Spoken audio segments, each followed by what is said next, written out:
What's up, what's good, what's sizzling, y'all? It is your favorite straight creator, Sholay, signing in for another video. Welcome back. How y'all doing? Y'all liking this setup? I like it too. I'm kind of enjoying, the crisp audio, all of this goodness. But anyways, we'll continue to try out different layouts because honestly speaking, yeah. If you already know, I'm doing this challenge thing on my Instagram that will have you guys guessing the sound or topics, and you'll be able to win $20 before each video comes out.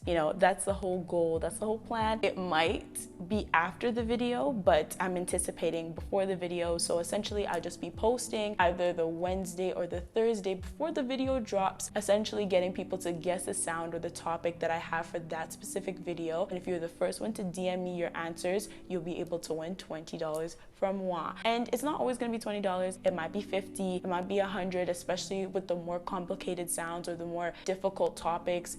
It would be very difficult for people to get it straight off the bat, so it would just be great to see your engagement and anticipation. So be sure to follow me on Instagram at _Sholay, SHOLAYY _, and also on Twitter and TikTok, because as we build engagement, as we, are growing, I'll be able to spread that challenge on other platforms as well. So be sure to check it out. In this day and age, we all know how expensive it is out here. But I'll definitely say, as a woman getting into my adulthood, why is it more expensive than it's ever been? Respectfully, I'm not complaining.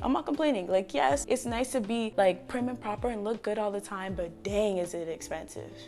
So I am complaining a little bit, essentially. It seems that wherever you turn, there is a new product that is marketed to you, and you end up finding out you got some hidden insecurities that now need to be fixed from these products by going to Amazon and buying this new hair care oil, or going into this 10-step skincare system that costs $150, but it's gonna clear up your skin and help with your big pores. It's a never-ending cycle on what we as women have to indulge in order to look better each and every day. From that line of thinking, I stumbled upon this topic of conversation, the capitalization on femininity and womanhood. And what does it entail? So before beauty commercials and magazines were ever a thing, there were newspapers with ads way back then that would essentially depict the way people should be acting in our society. So as early as the 1900s, we saw fat is fatal ads and Dr. Scott's electric corset and hairbrushes, so that the girls who can get it would get into it and look like the it girl, if you know what I mean. So from the time of the 1900s to 1940s, there was a specific type of, formulation of ads that were being advertised to women at that time. It was housewife core. Yes, housewife core was, the kitchen appliances, the cooking and cleaning products, how to keep your husband at home and not cheating on you. Yeah, that type vibe. But funny enough, fast forwarding to the Second World War, the advertising changed. It was more towards women being out there in the streets, in the work fields working, because men were out in the war and they needed someone to keep the economy going. In the ads and flyers, there was a specific symbol being used to, empower these women to go into the workforce. That famous Biddy with the muscle, Rosie the Riveter. Child, really having a woman with a super muscular arm you thought was gonna get biddies into the workforce? Be so for real. And I just got a few words to say to Little Miss Rosie and J. Howard Miller. Yeah, y'all are lying to these people with this government propaganda, because we all know that this whole 9-to-5 workforce talk and everything is just a new set of shackles on my people. That's what it is. It ain't anything better. You're literally giving people a trashy... Let me stop. The whole working woman era was very short-lived, as the return of the housewife crept up upon us in 1946. How interesting. Right after the World War, huh? Anyways. All of a sudden, we started to see these newspapers spread misinformation about women not being at home. Like, they would have their kids being belligerent and disobedient because they wouldn't have their moms at home no more, and how going ahead to use feeding bottles for their children and raising them up on formula would now make them have all sorts of deficiencies, and things would go wrong in the household and everything. Why y'all lying? Why y'all lying? Knowing full and well that in this day and age, women are doing 9 to 5s and still taking care of their household efficiently. Anyways, that's a different conversation. Soon after, in the 1950s and 1960s, we started to see two categories of advertising, okay? We still had the group of housewife core, you know, different kitchen appliances, different cleaning products, keeping your husband at home type vibe. We also had glamour girls. And for the sake of being child friendly, I will put the real word at the top so you understand the gist. And it was to groom these girls to, you know, be the perfect woman so that they would find a possible suitor. You know, something that we already saw tones of in the past, just coming to light more and being more aggressive. Towards the end of 1960s and going into the 1970s, we started to see women empowerment in full swing. Women were seeking equality in the workplace, equal pay just as their counterparts, and essentially just wanting autonomy over the way they're being represented in media and the way that they want to represent themselves in everyday society. And I think that's amazing. And with that movement, we saw the new age woman, essentially women who were wearing pretty bell bottoms, looking very beautiful, having less makeup on, having more comfortable bras being advertised. It was essentially that, you know, women were really taking charge here. It looked like there was actual change about to come. Even though there was still the new age woman advertising still going around, there was still the undertones of the old school advertising towards women, where they were still housewives, you know, they were still looking prim and proper for these men out here. They were still being advertised as glamour girls. And some could actually say this was more towards the male gaze than for women, if anything. Like, you guys posing these women to be this way, but it wasn't to advertise to women, it was to capture male gaze. But what do y'all think about that? I think it's half and half, to be honest, but let me know what you think down below. The 90s showcased video vixens more than ever, women basically being half naked, going up and down beaches, roadside, advertising products to still keep that whole notion that you know exactly what I'm talking about. You could honestly say that in this kind of advertising, there was no real intention in helping the image of women. It was just for male consumption, to be honest. The turn of the century, 2000s. Hey, what's up, 2000 baby? No, we're not 2000 and here. It's very much 2000. But the turn of the millennium, we really did see a change in women empowerment and how it was going to target women in commercials and advertising in magazines and in newspapers. It was really pushing, especially with all the different notable women and girl groups that were coming out at that time. It was really just, girl, take charge, do what you want to do, be yourself. It was very encouraging. But with all that empowerment and women doing what they wanted to do, it really just turned women into believing that they're doing all these painful tasks to keep up with the beauty standard for themselves. Like, they doing all these things. They shaving their legs and getting cuts and bruises. They doing Brazilian wax. They're getting their nails done. They're getting their hair did. They're doing all these things for themselves. More on the painful tasks. Interesting. I personally think that these commercials really push these beauty standards on women to now go ahead and feel like they need to do it by force, by fire. Like, they have to go ahead and do all these things that would emulate a certain level of beauty standards so that they can be themselves, you know? And that's why you end up seeing like trends now today where women would have a specific kind of girl being represented in their girl groups or in fashion and design, just pop culture in general, because we put that standard on ourselves and inherently we put that standard on other women to look the same way without even realizing it because of the way that we have been conditioned to see ourselves through media. Like, if we're gonna be that way, everybody around us should look the same way. And if not, you're not regarded as someone important. Coming into the 2010s and 2020s, you could really see that the advertising towards women, whether it was in magazines, in commercials, or just in general, women taking in media, it would be women that look like more you and me. It wouldn't just be model-esque biddies who can get into a size 2, size 6, size 4. It was very much everyday women. And I loved to see stuff like that. Of course, it's changed a bit where we still have model-esque women or women who still uphold European beauty standards, but I will still say that it still looks like everyday women. At least there's an effort being put here, you know?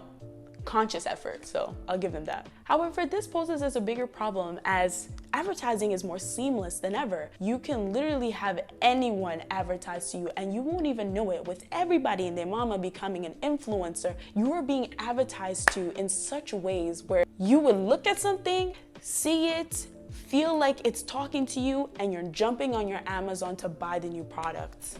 These companies are now seeing this and are going ahead to send everyday people products to advertise to large amounts of people or just people around them. And they have the potential of going viral or selling out on certain products because people are not realizing how they're being advertised to. For instance, if y'all know the whole debacle going on TikTok, especially Black girl TikTok right now, where Mielle, that hair company, that Black-owned hair company, is now sold out of all that rosemary hair oil because Alex went ahead to talk about it on her TikTok that now went viral because she was like, oh yeah, this hair oil that I got from Amazon is really growing out my hair, even though we know good and well that biddies who are palm colored be washing out their hair almost every other day.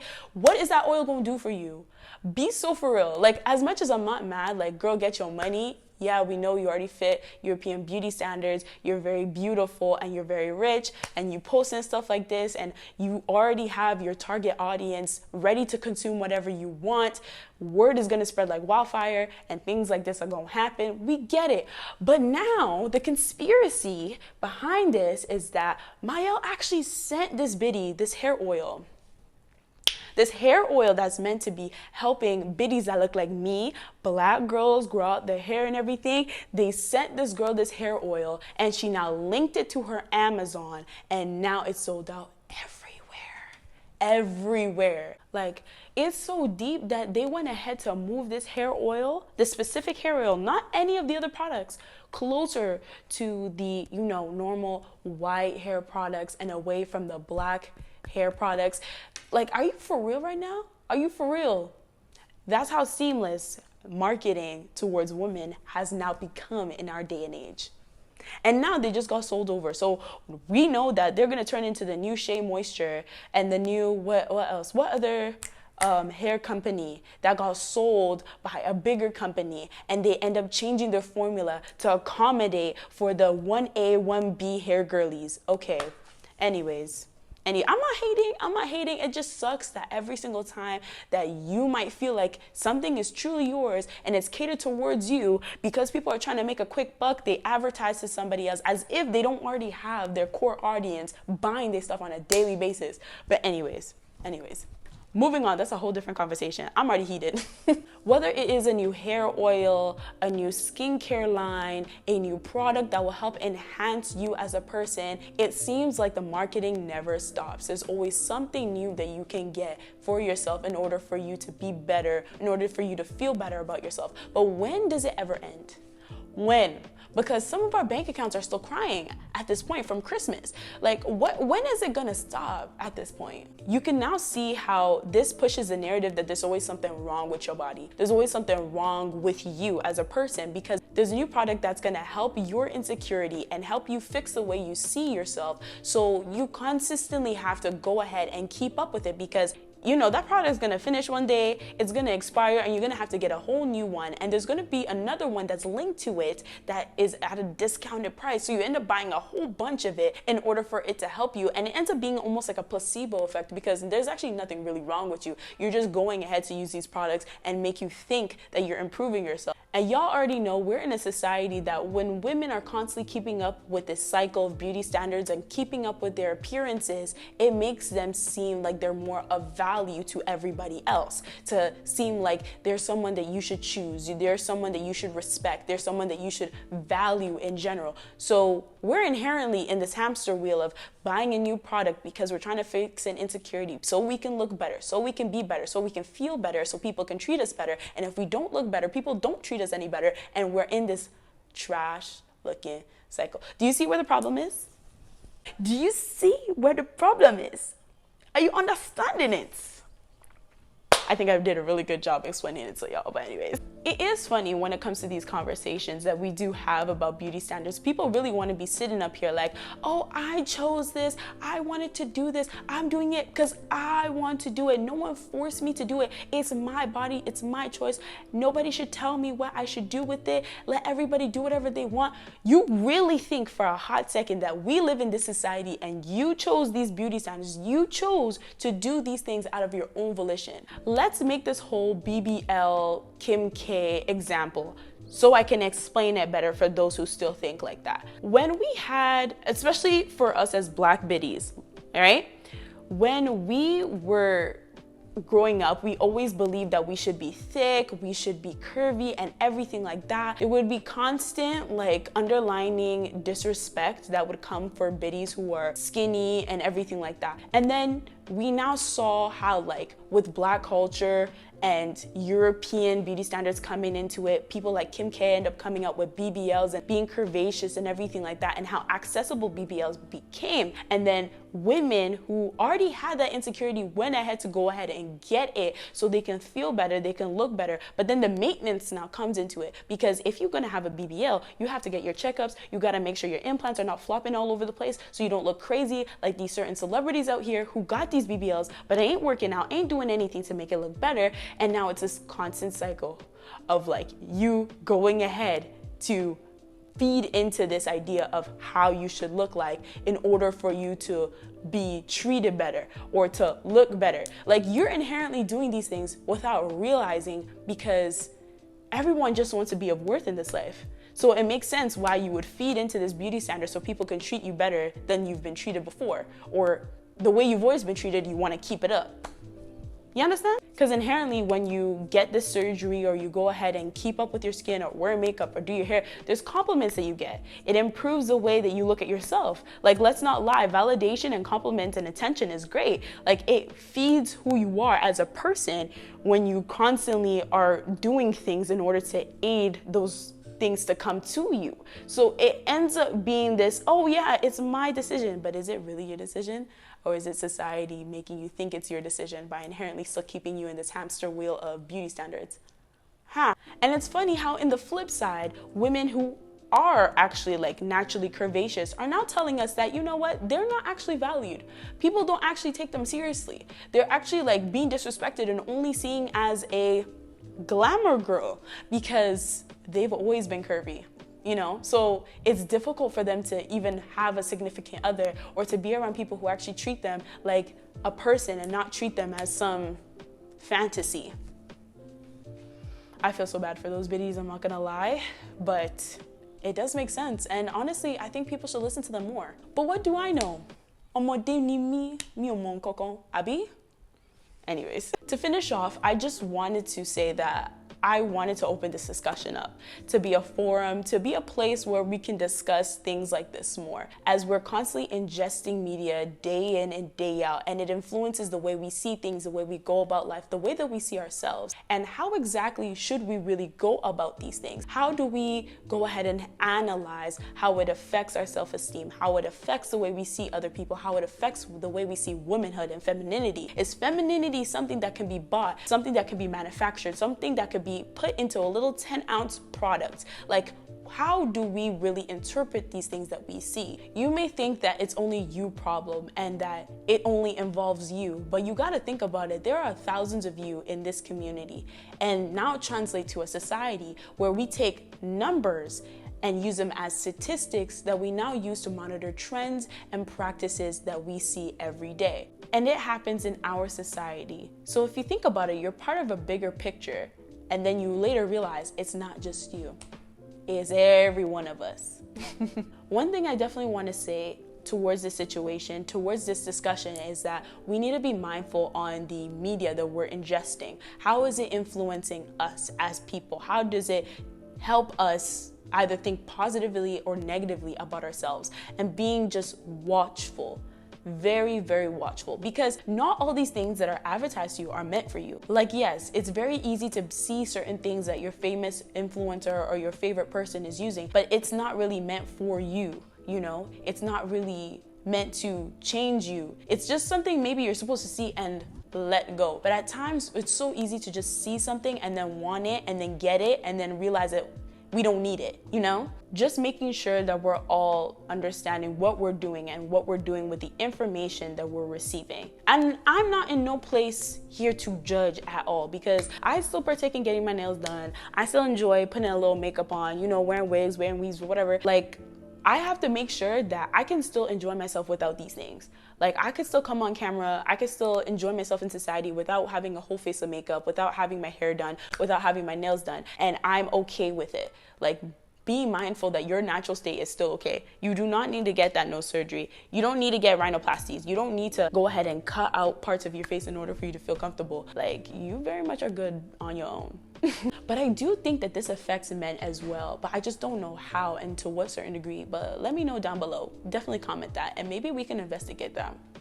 I don't know. All right, thank y'all so much for watching this video. And once again, make sure you let me know what new topic we should investigate next time. And for the question of the day, what is your favorite guilty pleasure product or practice in society? Mine's nails, definitely nails. But let me know down below and let's keep the conversation going. All right, y'all, it's your favorite straight creative Shole signing out of this video. And remember, God made you special and he loves you very much, and you can do anything you set your mind to. With Christ, of course. All right. Peace. You know what I'm talking about? Bring it back.